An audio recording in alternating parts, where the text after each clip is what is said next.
human trafficking is the fastest growing crime in the United States. Contrary to popular belief, it happens here as much as it happens internationally. The way that I got involved in ending human trafficking was actually through my husband. He wanted to fight the demand. I knew nothing about human trafficking, and as it turns out, in the city of Houston, the I-10 corridor is actually the most trafficked corridor in the United States just because of the way that it runs from here all the way to Florida and the border.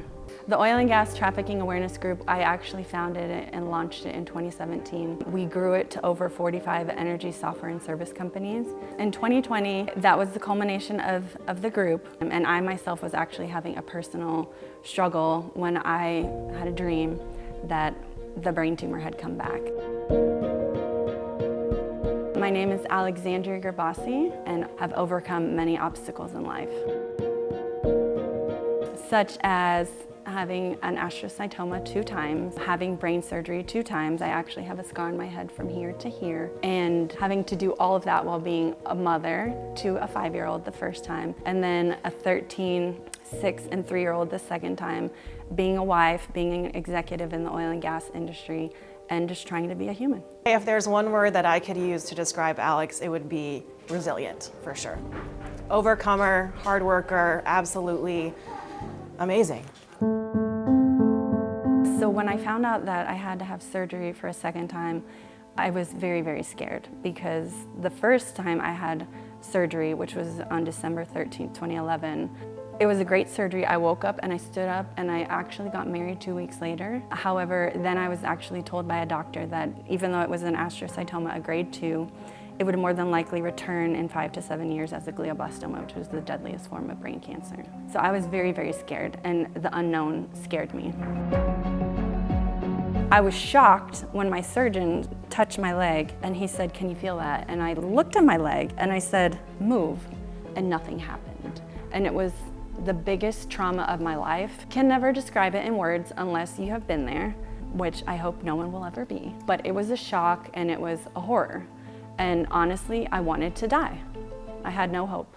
You're gonna move with this leg first, okay? Moving into TIRR was the best experience of my life. When I arrived, I was met by kind and compassionate people who had experience dealing with people with traumatic brain injuries, which is what I had a result of my surgery, because the tumor had gotten so deep.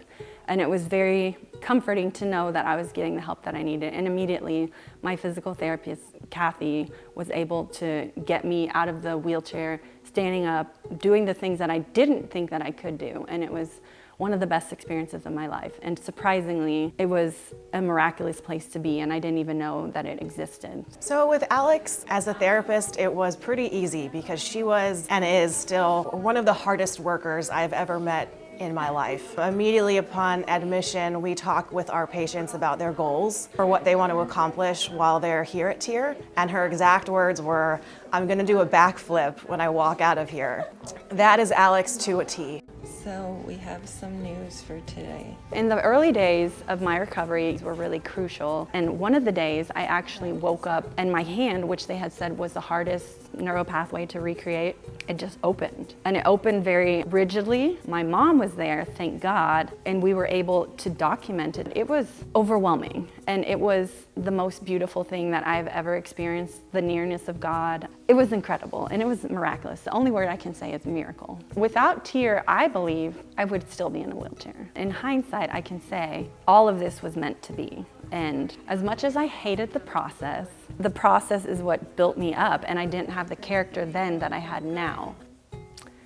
Having been paralyzed, having overcome brain cancer twice, having worked in the anti-trafficking movement for almost 10 years, having had 2 babies after my first diagnosis, has changed my life and revolutionized the hope that I have inside in Jesus, and given me tangible examples to share with people.